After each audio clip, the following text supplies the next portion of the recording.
Nous allons aborder la partie sur la corruption des églises par les responsables, par ceux qui dirigent l'église de Christ, par ceux qui dirigent les temples où se réunissent les élus de Dieu.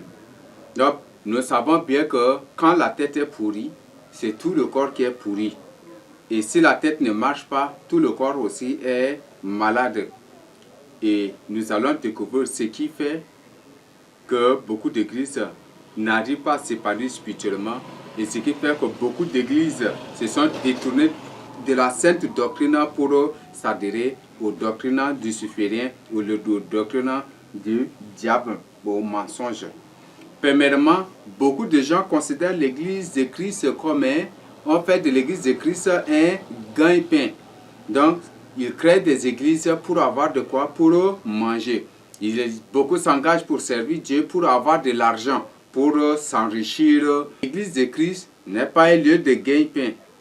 Beaucoup de ces soi-disant pasteurs, responsables, prophètes, apôtres, ces gens, beaucoup servent Dieu pour l'argent, beaucoup s'engagent pour l'argent et beaucoup sont corrompus à cause de l'argent. Donc l'église de Christ est devenue gagne-pain. C'est là où ils doivent, comme c'est un gagne-pain, c'est déjà une entreprise. L'église est devenue une entreprise. Et aujourd'hui, on voit comme ces gens s'engagent juste pour leur ventre, avoir de l'argent pour se vanter, pour s'orgueillir, pour s'élever au-dessus des autres. Ils ont imposé ce qu'on appelle le salaire des pasteurs, où les pasteurs doivent être rémunérés à la fin du mois. Eux-mêmes, ils imposent des choses à leurs fidèles pour leur faire. On dit que non, je suis votre pasteur, vous devez me construire de maisons, vous devez vous occuper de ma femme, vous devez vous occuper de mes enfants, vous devez vous occuper de tout, vous devez... Donc, ce sont les fidèles. Même un pasteur qui a dit aux fidèles que moi, mes enfants n'étudient pas dans ce pays, ils vont étudier à l'extérieur. Donc, je vais les envoyer en études à l'extérieur. C'est vous qui devez vous occuper d'eux. Donc, ce sont ce que ces gens se font. L'église de Christ est devenue autre chose aujourd'hui. C'est une entreprise. Beaucoup s'engagent parce qu'ils sont pauvres. Il faut s'engager. Et que s'engager maintenant pour faire maintenant de l'argent. Pour avoir de l'argent. Et c'est ce qui pousse beaucoup de gens à servir Christ aujourd'hui. Donc, c'est un grand danger. C'est un grand danger. On ne sert pas Christ pour l'argent. L'argent, c'est la racine de tous les maux. L'argent a corrompu beaucoup de chrétiens. L'argent a corrompu beaucoup de serviteurs de Dieu. Même les a plongés dans l'orgueil jamais vu. Il nous a plongés. L'argent les a plongés dans l'orgueil, dans l'arrogance. Et même ils se voient Dieu et s'élèvent au-dessus de tout le monde. Nous avons ces mêmes personnes aujourd'hui dans les églises, dans les lieux de rencontre des élus de Dieu, ils imposent des collectes interminables où on demande que non, on doit faire des collectes pour la construction de telle église, de tel temple. Et quand la collecte commence, on va voir que ça peut même durer 10 ans sans toutefois que la somme ne puisse atteindre. Même, il y a beaucoup qui ont témoigné ces choses. Les gens créent des églises pour avoir des dîmes, pour faire des collectes, avoir des offrandes, et qu'à tout moment, ils puissent être bien à l'aise. Beaucoup veulent servir Dieu pour s'enrichir, pour être populaire, et c'est là le but de beaucoup de ces gens. Nous avons aussi le problème de politique.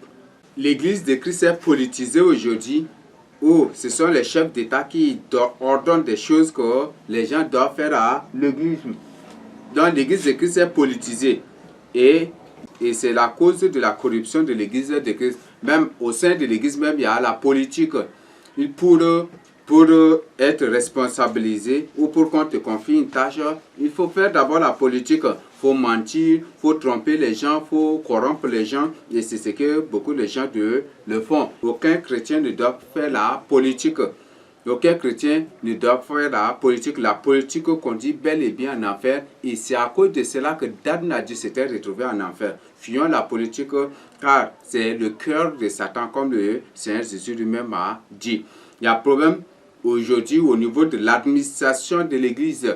L'Église aujourd'hui adopte un système d'administration mondaine. Donc nous devons abandonner ces choses où nous imitons nous imitons l'administration du monde pour implanter, pour imposer à l'Église. Ça, c'est la cause de la corruption de l'Église. Nous devons abandonner ces choses si réellement nous voulons que l'Église de Christ appartienne à son maître. Mais si nous voulons que l'Église de Christ devienne le temple de Satan, continuons avec l'administration mondaine ou en son sein. Et nous verrons aussi les conséquences. Nous verrons les résultats. Aujourd'hui, s'il y a un besoin, on dit que non, on dépose les dîmes, les offrandes, les reçus de l'église, on dépose à la banque. Et s'il y a un besoin d'urgence, on dit que non, il faut trouver le secrétaire, non, il faut trouver le trésorier, ou même s'il y a un programme d'évangélisation, que c'est pour l'évangélisation, tout le monde peut te semer sur le SG, si le secrétaire, si le trésorier ne veut pas, il ne donne pas l'argent. Et la plupart de ces gens sont dans des sectes, dans des pratiques, dans des mauvaises pratiques. Et ce sont ces gens-là qu'on les désire pour diriger l'église de Christ, pour les responsabiliser. Et ce sont ces gens qui livrent l'église de Christ à Satan. Nous avons le grand problème d'aujourd'hui, c'est la cupidité. La cupidité. Donc, les gens veulent amasser. Même un serviteur de Dieu qui va amasser, même si c'est dans des conteneurs, même si l'argent a rempli le ciel et qu'on lui donne même là, il n'est jamais encore satisfait. La cupidité. Et aujourd'hui, les gens, les soi-disant serviteurs de Dieu visitent les membres en fonction de leurs ressources. Il sait que tel membre, si je pars chez lui, je vais trouver quoi, on va bien m'accueillir. Et c'est comme ça qu'il calcule avant de rendre visite à un fidèle. Et même à l'église aussi, aujourd'hui, on catégorise les fidèles. On dit que non, les maçons doivent rester dans tel siège. Même ça, c'est une réalité. Dans une église, on met où le siège des maçons, c'est à part. La place des aides-maçons à part, la place des fonctionnaires à part, tout est catégorisé. C'est la cupidité. Disait Éphésiens 5, verset 3. La cupidité, aucun cupide ne peut hériter le royaume des cieux. Même le verset 5 et 6 nous dit qu'aucun cupide ne peut hériter le royaume des cieux. Donc, fuyons la cupidité, car c'est le chemin de l'enfer. Fuyons la cupidité. La cupidité nous livre entre les mains de Satan. La Bible dit que nous devons aussi fuir l'amour de l'argent. Nous devons fuir l'amour de l'argent, car beaucoup de gens se sont livrés dans ça et se sont détournés loin de la voie de la vérité.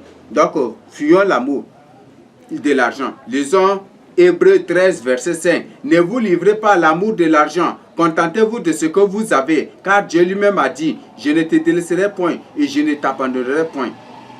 Donc, le Seigneur ne va pas nous abandonner. Le Seigneur ne va jamais nous délaisser. Lisons aussi 1 Timothée 6 pour découvrir qu'est-ce que la Bible dit. Lisons 1 Timothée 6, verset 4, du verset 7 jusqu'au verset 10.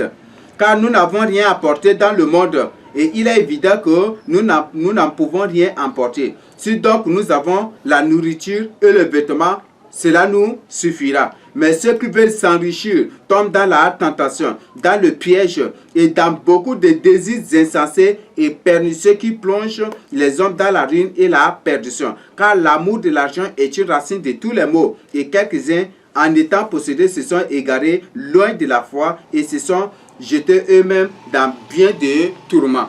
Donc, l'argent, quand un serviteur de Dieu, par cupidité et par l'amour de l'argent, arrive maintenant à conquérir, à avoir des biens, il commence par être enflé, orgueilleux, s'élever au-dessus de tout le monde. Et c'est là le grand problème d'aujourd'hui. Fuyons la cupidité, car c'est la source de l'orgueil. Nous avons l'aspect de l'orgueil. Donc, nous devons fuir la cupidité. Nous devons fuir la cupidité et la jalousie aussi. Car Dieu dit qu'il résiste aux orgueils. C'est à cause de l'orgueil que Satan a été jeté. C'est à cause de l'orgueil que Satan a été chassé de la présence de Dieu. Et si nous qui sommes des humains, nous sommes si orgueilleux, comment ferons-nous pour en sortir? Donc, fuyons l'orgueil. La Bible dit que Dieu résiste aux orgueils et il fait grâce aux humbles. Donc, si nous lisons Jacques 4, nous allons découvrir que Dieu résiste aux orgueils, mais il fait grâce aux humbles. Je nous lis Jacques 4, verset 6. Il fait Il accorde au contraire une grâce plus excellente. C'est pourquoi l'Écriture dit, Dieu résiste aux orgueils, mais il fait grâce aux humbles. Soumettez-vous donc à Dieu, résistez au diable et il fuira loin de vous. Résistez au diable et il fuira loin de vous. Humiliez-vous devant le Seigneur et il vous élèvera. Le verset 10 qui nous dit. Donc nous devons nous humilier, fuyons l'orgueil, combattons l'orgueil. L'orgueil a entraîné beaucoup de chrétiens, beaucoup d'élus de Dieu, beaucoup de serviteurs de Dieu dans le camp de l'ennemi, dans le camp de Satan.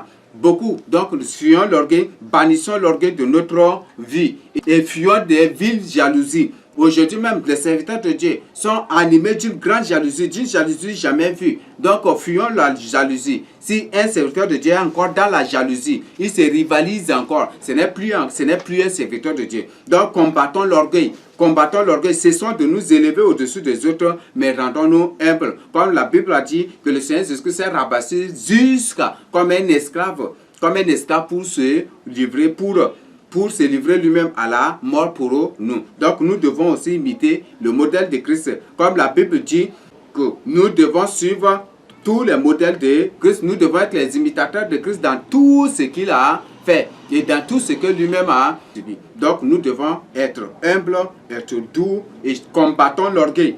Brisons l'orgueil de notre vie. Brisons la jalousie de notre vie. Brisons la rivalité de notre vie. Car un vrai serviteur ne va jamais se rivaliser à l'autre. Un vrai serviteur de Dieu ne va jamais envier la chute de l'autre. Mais il doit plutôt le soutenir dans la prière. Il doit plutôt faire quelque chose. Il ne doit jamais envier, chercher ardemment la chute de l'autre. Ça, ce n'est même pas. Donc, c'est la jalousie, la rivalité. Il y a un salaire pour cela. Donc, combattons cela de notre vie.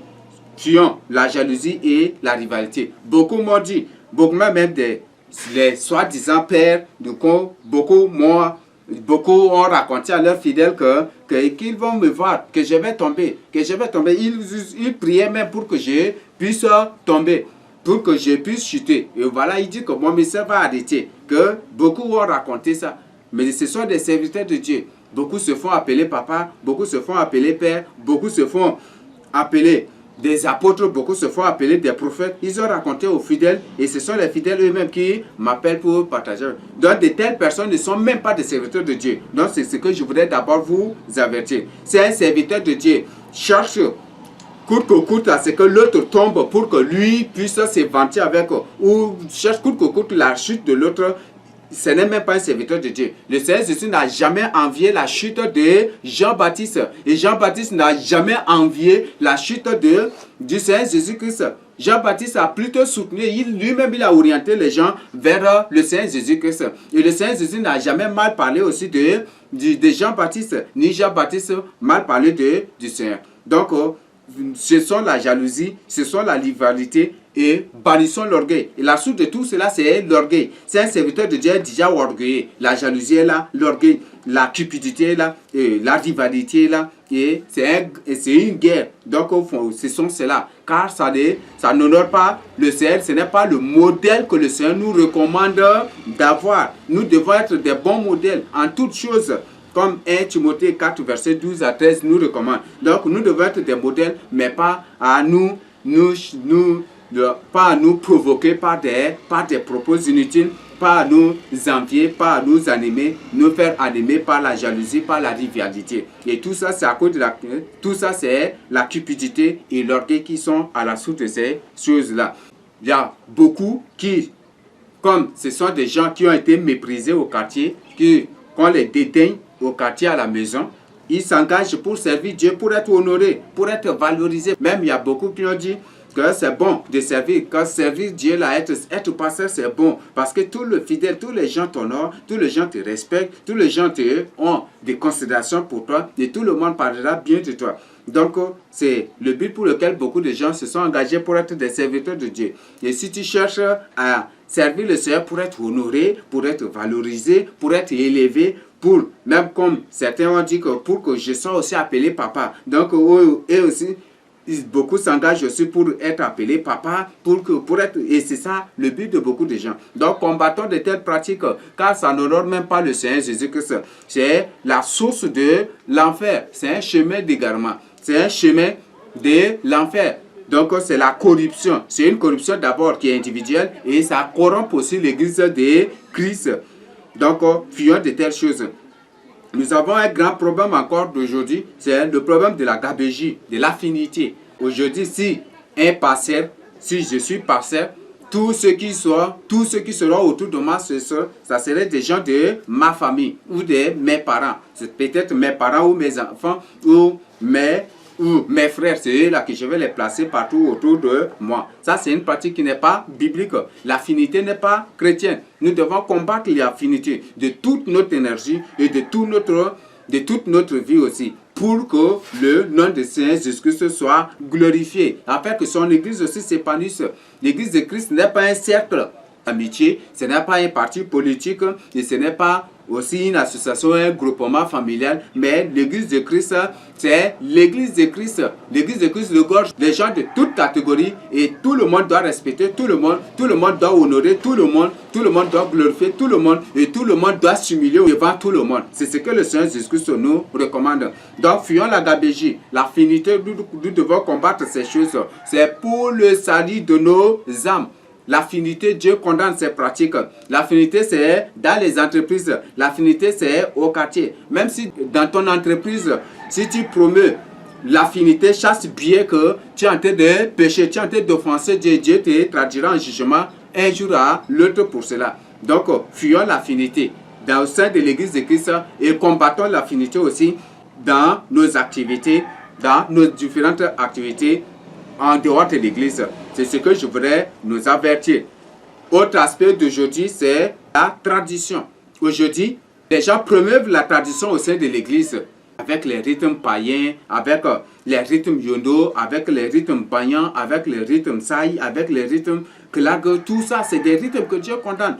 Et nous devons combattre la tradition. Et la plupart des soi-disant serviteurs d'aujourd'hui m'ont clairement dit pourquoi je parle mal contre l'initiation, pourquoi je condamne l'initiation. Il y a certains qui m'ont appelé même pour dire cela. Donc, beaucoup eux-mêmes supportent et défendent farouchement l'initiation. Et c'est à cause de cela que Dieu a déplacé, Dieu a détourné son choix de faire de ces pays Israël spirituel en faveur du Togo.